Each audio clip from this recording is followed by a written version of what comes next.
bino inte cohésion ezate ndoko mona mwasi pe okomo pese kanda mobali pe pona remplir formalité a coucher na yo mais azana ye wana te naza ba misusu to mwana yembe biso ke mama ndi naza bopona simbe bien funa kanta muto mususu so na mekika ko kanisa chéri na ngana libanda ndo mona na simbe bien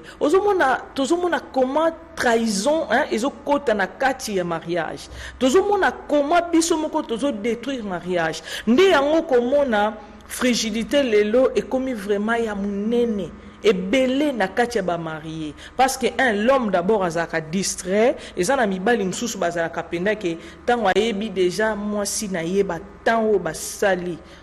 on eza ba secret msusu trobeta on a conférence est-ce que yo yebinga ba question on a et tout non na sa conférence abongote conférence on a et donc yo mto oye déjà na ba conférence na biso nyonso to sala yebisa bande konome makana conférence ke mama lo bituro na lo ba bongote parce que jour on a to retourne na mituna est-ce que yo yebinga donc msu yo ka sa loko yebinga nzoko yebinga bien te donc oyeba bien to meka un peu ko détailler ngo nini lo ba ke lo penaka te oyo ayebinga tom so mona nunga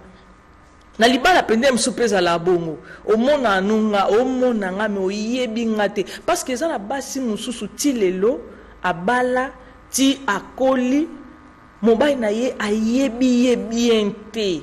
ayebi bien te parce que ça na ba partie mususu ba sensation mususu ba excitation mususu c'est place bimela ko tikal pe ko découvrir yango te surtout ba papo ya pressé to benga mibali akoni bato baluka ba complication belé te ya na besoin pénétration asala o ya za na ngo besoin a éjaculer alala or que yango te tolobi naninde aza très naninde azo trahir mariage donc mariage eza trahir na bandenge ebelé puis na koloba même la pauvreté ezo trahir pe mariage. Peut-être au Congo, maman, mais comme sous la makambo, nini, non, étant qu'éducatrice sexuelle, ngana yebi, ba défaut, o esala kake mobali lemba, o esala kake muta kuma na ba dégoût sexuel, na yebi, obi ataka kaki dianfuka, expérience na sali da bato na yambaka, muto kaka za ba problème, même na musala, au futa ba nyungwa batute. Et ça même na ba mécanicien, même na ba couturier, ba peso biloko battu belé peut-être au sale peso ma trouble na mutu. Muta bongo ko s'attendre ni après. Soka lali na butoni no ya koko pesa yo. Parce que acte sexuel, érection mobile eza accompagné pena moral, eza accompagné na circulation sanguine. Ce que siko yo oza ba problème yango mona mutu mususu aza dans les besoins, aza maladité. Mais butu wana obeti bambato kamuni ezakutu ko bouger même pas. Mais aza des maladies au senti ka tellement ba stress le ka ke belé aza ba problème na bato azo mona ndenga ko sala ngote et memi problème nesi bato msusu ba yeba ka source te ya éjaculation précoce tolobi naninde aza très na opeso déjà ba goût ya conférence na biso po bonga manabi jour wana toza sans tabou en tout cas pour permettre ngana loba ne se sengina loba pour et ça bien parce que tout ça sur le corbeau mbaté parce que si tu es bani déjà moi na muke pas zate to lobi conférence wana yakana maman tu reposana au marié to papa za musika yo moko yaka ozwa mayele comment okolongola trahison na esprit na yo et puis na ndaku na yo même na no balité même ozana yo fille mère olobi keneza boyenga na obala lisusu te po mambele ki mingi yaka o bénéficier na conférence na nga wana ya trahison sexuelle le 8 mars au na cité de paix. Ngana surtout na mutuna nani nde aza très dans le mariage très cause ape bato libanda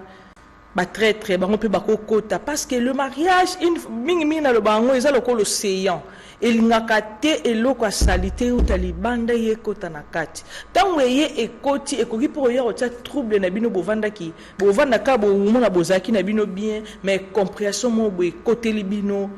makamno so baby siko très azanani très aza muto nyonso a osala eloko ou ils ont détruit ndaku, ou ils ont détruit santé, ou ils ont détruit vie, mais aza ignorant. azo comprendre te que eza yende mto détruire vie na yemoko to eza yende mto détruire ndako libala to yende mto détruire mbeto libala parce que eza na différence wana ndako libala eza mbeto libala te parce que na kati ndako libala ta mbeto eza na ngote ba marié bazala na kati eza secret ata basala na kiti eza secret eza ndemo na jardin est-ce que bazaki na mbeto boyebi non bazaki na mbeto te mais bazaki orako Adam on est secret to bombi yango parce que to beta liso na okaka le 8 mars donc conférence tabiso ya touro à part masola santé to koki obeta parce que même ba maladie pe koki pe ko trahir le mariage même ba faiblesse sexuelle koki pe ko trahir so zu mobali mo boye hein yo mona kaka commission de yo lingate vous avez besoin par exemple moi 2 mois 3 boye asuki na moi wani komoko ya mbangu. Donc, au komi koutute, et que peut on a na tongo bilonge changer. Ce que tu voyez, bah jour on a na conférence na biso après acte sexuel conséquences et que aux alanine. Bah avantage et que aux alanine. Ndeto beta lisolo na conférence na biso le 8 mars. Na bi ke boze belé bozo zelango ba papa ba maman wana otelo ko bomba ezate.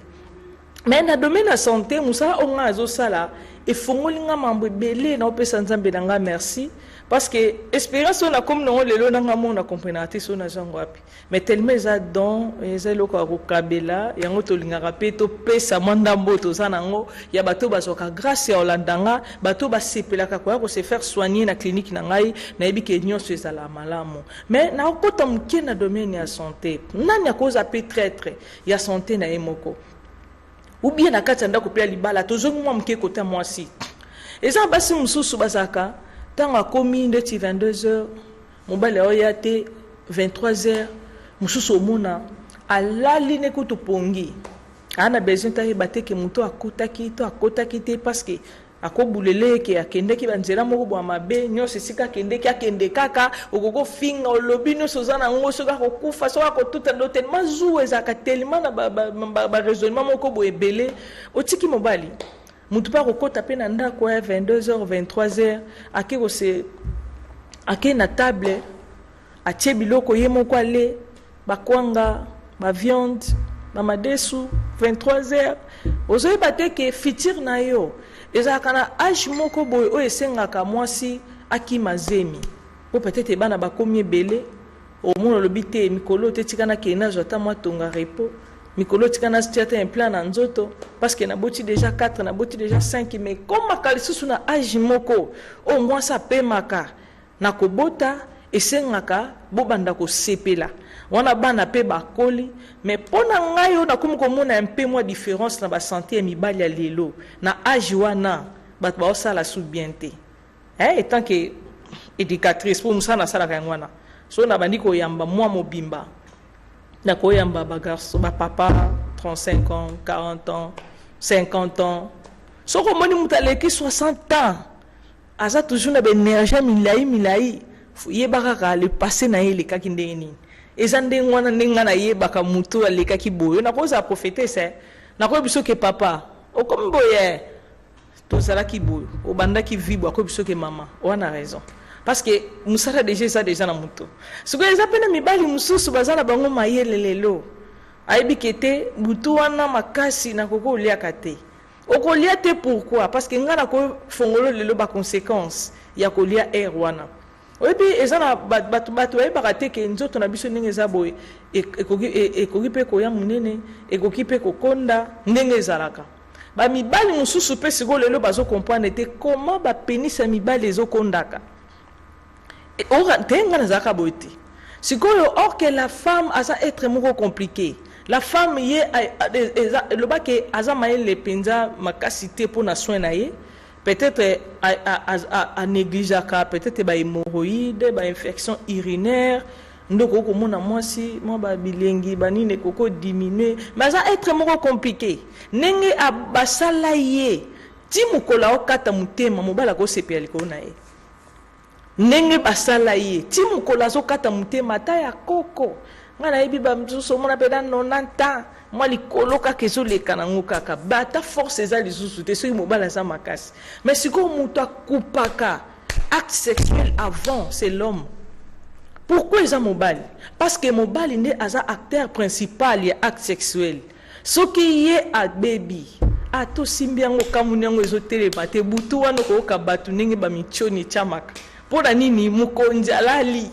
C'est pourquoi mukonjalala avant les temps. Or que nzamba sali mutunyo sa za makasi azwa tana ye ya ko sepela mais biso moko makamto sala. Lelo biso moko toza ba traître ya bandoto na biso. Surtout problème biso ba pasteur ba okuta nango. Ces derniers temps on a autant ba pasteur bon on a 40 50 60 on a ba prendre attention. On a ba prendre estomac. Autant ka ba prostate. Autant que ce que bon, ils a été que pour aux puissanté. On puissant. Au sambela no batu ba bikaka. Mais il fait exception de personnes. Il fait ça grâce à qui il veut. Et quand il peki sa ote, obandata ko piojaka, oliaka mo biloka bololo poza ouin, pote aka non. C'est que les femmes ceux qui va comprendre les loko wana, les loto mona ba maladie wana ekozala un peu ya ko diminuer même na basali nzambe. Parce que au mona mutauto te à 22h 23h yo servir yé, oza très très. Tant au servir yé, biso to ba conséquence te.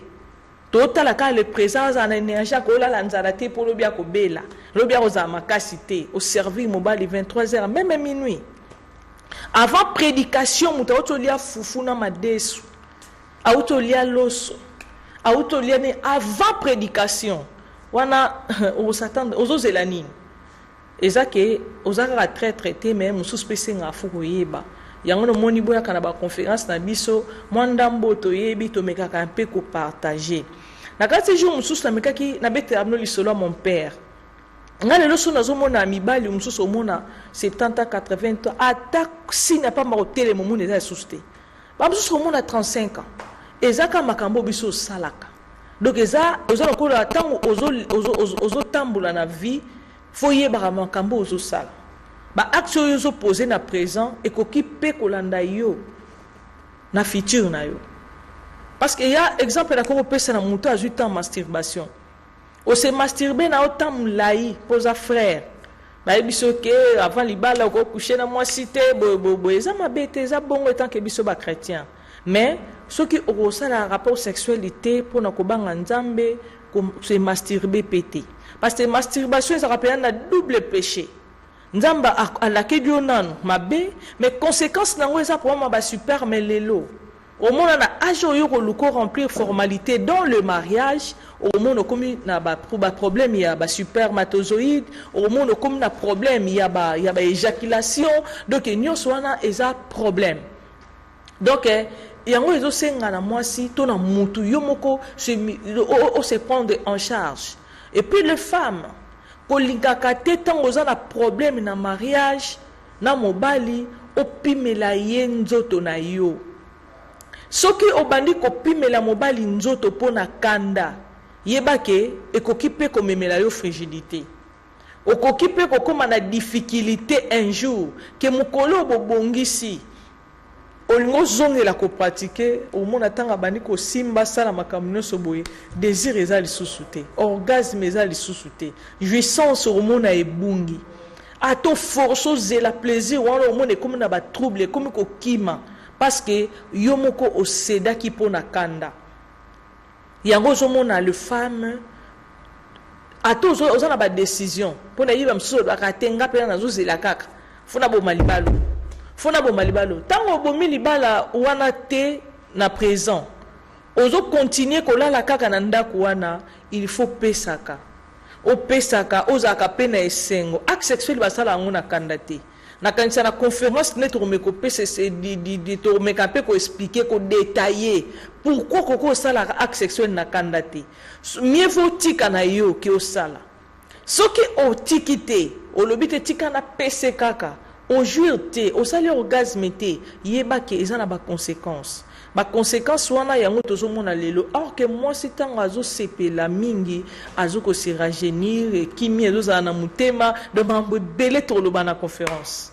na flashe kaka na pe se sengwa conférence le 8 mars oyo ndenge kozala hein bilenge oyo lukaka wana pourquoi maman abungisi yango, pourquoi yo pose kokate, to pesa mo ba stratégie ne ko sala ke to récupérer moi force mususu na conférence na biso.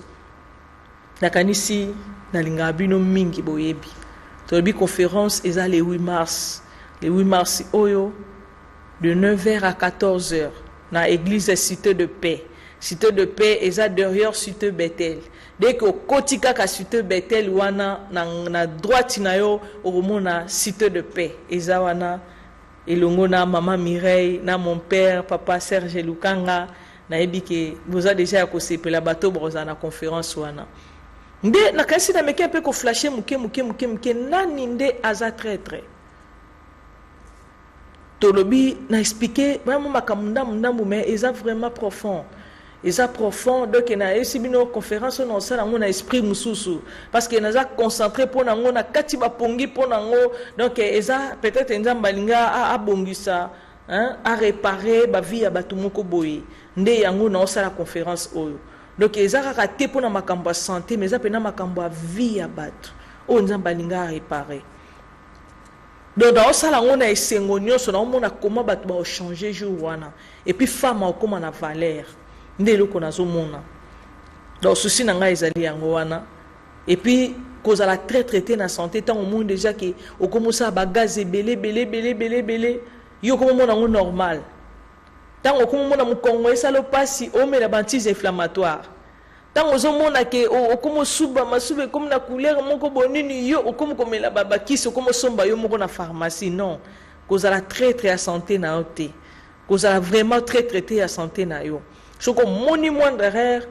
ils ont déjà annoncé ba gaz et comme belé ni c'est comme ouvert, il y a qu'à que se faire soigner. Il y a qu'à que se faire soigner. Au moni que papa zaki na moi force mo bo banda ko bo kata après ba 10 15 minutes et comme 2 minutes bo bete lango maboko te. O te peut-être musala peut-être non, aya ko se faire soigner et ko sunga makasi famille ezonga na esengo parce que acte sexuel et sexe abattoir et senga rapé bosa lango bien. Morale ezala penda kitoko et puis santé ezala. Yango monito pekisaka mingi acte sexuel après le manger. Donc ezate ke yo utika kolia mbala moko ke matana mbetu et puis olingi o sepela non wana oza traître. Donc mutali boso sa traître zayo. Après le manger, il faut voir qu'à moi temps au solo lit, au pemi, au salut moi digestion même 2 heures après. Yango zomona lelo batu bakomona ba fatigue générale soka lali po la mukado ki béton le côté le manayo passe oko éjaculer moko komi mi balé komi ya ko luka ba misusu to mona éjaculer moko bimi pemele mba mai moko bondie soki tozo ebate allez ya mi balé akoki o sala tikali pe ko éjaculer te ba problème ya ba super mais oyo eza mingi biloko akolia na kati ya biloko nzamba asali biso nyonso eza na kati ozo énergie libido ko bimakuna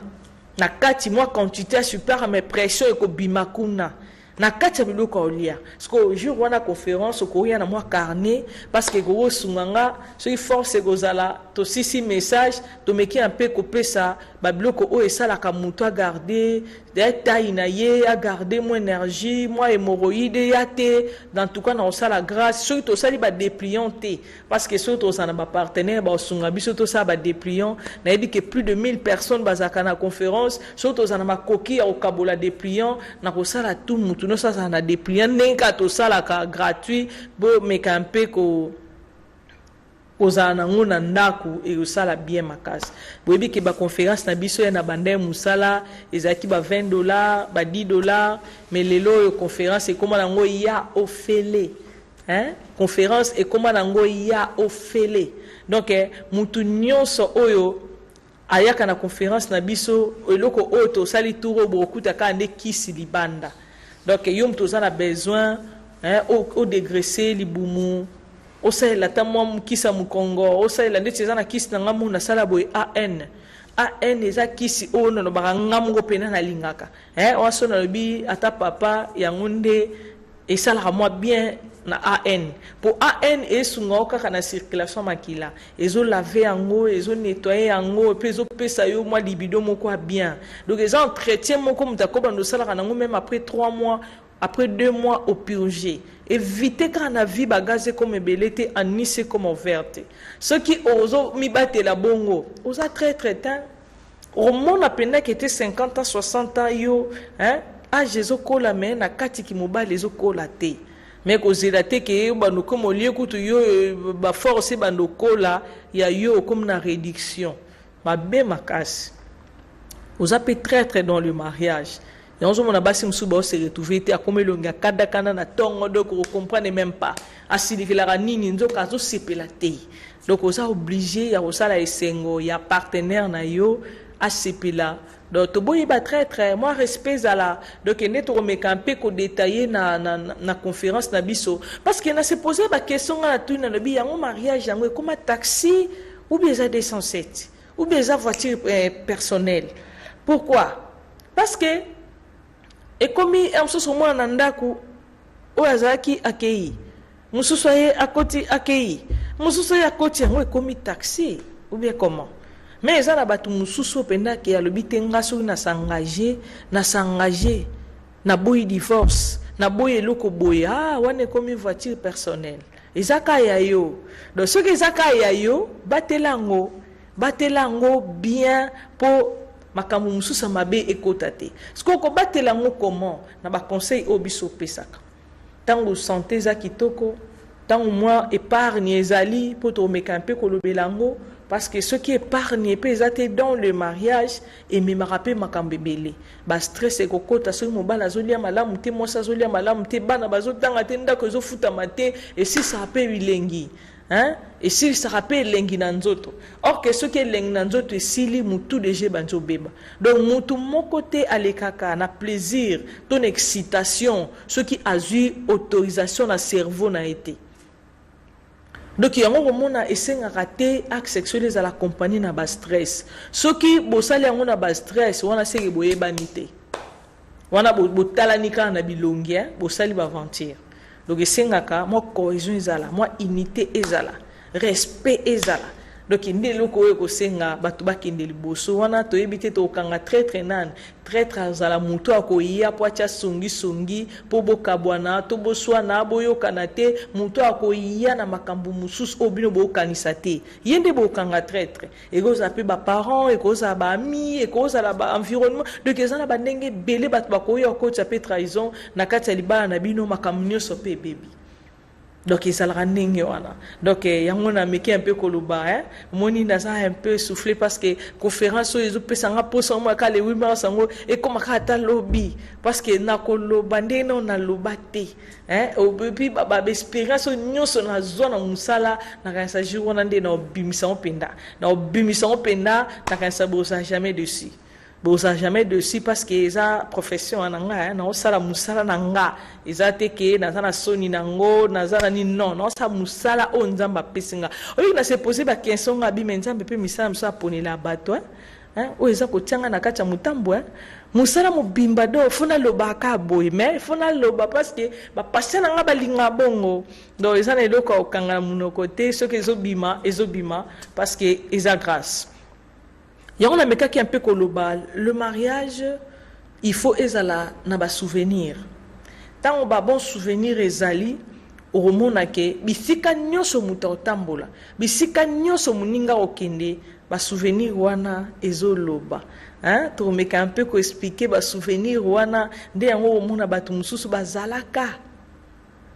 Batika kala ke o azalaka mais après quelques années au kabatango bazonga nisus donc ozomona eza na pouvoir puissance moko boye ya ba souvenir et ça la teke bato bakabwana eza mutu musus pene so mena do na ngina lo ba vérité mo boya conférence mo na nina bando kota place makamba kitoko ekozala donc ekoto na photo bomba ngomuke parce que jour wana to lobi eza fête yango na tunaki émission mususu na otaki osala na tuni entre le repas ezalaki kutu na koko bosa nango te ezalaki le lieu ou le repas o ezosalaki acte sexuel ezala malamu to réjouissance ezala dans le mariage tomekaki un peu ko détaillé nde yango na flashe su ndambu nyonso wana ezaka nini mpona toyeba nani oyo amemaka badefo nani oyo aza traître dans le mariage. Papa esika oza eza mateya te bomsolobake mama komi prophétesse non nazaka mimi kumbu éducatrice sexuelle donc nasali mosala na nga ndenge nazwelaka ngo donc eza te ke nasengi pardon oyebi mosala na nga asalaka naninga pene bato baseka mingi. Obi na meki ape ko expliquer moi mon abi monde na oloba boy on ti bateke na ba problème oye ba bete ngape na ba problème na ngai mais sikoyo nazo ba problème na kundango likola roseka. Pourquoi? Parce que ce qui ba problème o la tiango makasi na nzoto e bungu suna bilengi msusa nzoto o mona pena kete so obandi ko kanga elongi mingi awa moko msuso ko za pena mutu ezo sengo seko ko mo lukango bezo yate o moni sagesse hein. Wana sagesse na pesi yo toza ba nyongo za ba problème ozo mona kalo kwa neti mukiri ya passe zande yo non okeza mutu msusu wa envier yo so na vandi na terenga batu msusu ba luka ba koma mimi kumbu c'est que na nga moi bien donc ba problème nanga na kundiongo na se na tomboli ko seka ya mona ata na consulter na osaka boye do na zo transmettre toujours hein sourire na ngai po esa na ba passer na nga bien mais na ko zapper na makambu pe belé Nalingate ce que va promettre dominer ngai. Et ça ce qu'on ndenge moko bino batu bozuga sa olanda ngai. Donc est-ce que vous avez besoin de traitement? Oh, zana l'aise. Zana l'aise biso salaka auto yebi. O na yebite na sala ngote. Benga bandeko na yo baya ko se faire soigner na kata clinique médicale espoir na kanisi mikolezo ya bo mona ke salon na biso ya bandal et ko za susute et aux asuste na bandal pona nini nazokanga ngo parce que omoni domaine la santé eza basakanaka te na santé ya mutu nga na respectaka ba maladie po nzambe no na linga bango na linga to na consulter mutu naza vraiment concentré nazo comprendre et puis na yebi comment na komela mutu wana kisi tango na moni kasi tozaki na changu bomoni soki na tie mutu kuna ba patient nga bazo se plaindre mama toujours le traitement bien te bobo na tie mutu na changu na bandal ndenge moko donc souci na nga ezali moko na consulter bien. Puis pourquoi? Parce que na clinique médicale espoir toza na imagerie toza na laboratoire traitement le lieu comme ndengwana na traité yo oza na frigidité oza na faiblesse sexuelle éjaculation précoce ba malaria ba estomac il faut au sala examen ce que au sala examen te na utokuta na ba problème on na Luanda Heureusement consulter mutu bo mona ta msusu na attention moko likolo donc yango moni ke tango sombi fiche na clinique médicale espoir dès ko zokota basali yo ba signe vitaux batali tension na yo batali poids na yo batali ni pona za la assurer na kisi na opesa yo yango bo moni ke tozo kanga lisusu bandal wana salon na biso bato balingi basala taille bambasone makodo ya bokuta ngo na limité na restaurant na biso je me retrouve muto aza na posa fimbu bakisi mafuta en tout cas bo excuser bozonga kaka na limité parce que bozo traitement moko ya malamu exacte que na privé bato mususu non tozo bongse ko moko so nzamba soutenir biso et ko se pelisa mutu nyonso donc esengi kaka foto zonga sima muke poto avancer bien mikolezo ya na linga bino mingi ba traitement eza kaka ndenge ezalaka consultation na biso na fiche eza juste na $5 muto alinga so ba traitement bota ba myome prostate wana uterolobe asuste boyebinga na sala ba témoignage te mais témoignage elanda biso na sima lokwa mbula donc ya koloba mingi ezate bo pesa biso confiance bo pesa ngai naza wana pona bino soki ba critique ba remarque eza esala nga bien numéro à 304 wana bozwa nga moko nazo yamba téléphone ezate ko kezwana non so bengi ozwa nga moko to solo la olingo poser mutuna makamno sina otolobela so comprendre nga bien te benga so olingo kota na mozindo nango oye na conférence na biso ya le 8 mars na lingi bino mingi kande bozara bien nzambe apambola bino babutu malamu ba bonne année pe ba bonne fête na ba marié nyonso butu o ezali pamboli pona bino donc bo banda déjà ko sepela so ba problème elingo panza bino nga sangisi bino ata pardon bolongo la trahison dans le mariage parce que so bo seka mingi o ne so bo lukero ya nango merci mingi na opesa manzaka en tout cas merci beaucoup. Merci na Fondation Mimi Kumbu, merci na Papa Gedeon, na ebike uzaki wana pour nous soutenir nga émission ile kabien, merci na assistant na Joël Konde, merci na bato noso bakozala na cité de paix le 8 mars, tolobi eza ya ofele, maman lata kitoko, papa bola ta bien en couple, jour wana torotunana. Est-ce que yebinga ndenge kaka ezalaka ekozala bongo, na mekaki un peu koloba est-ce que bolingongo mbula to ezalaka nini ko expliquer makambo mosusu nyonso omona tosilani kaka nde bakino balobaka te vambana me nalingi te tosila na awa bopesanga confiance bopesanga nga nalingaka bino mpe bolingaka ngai me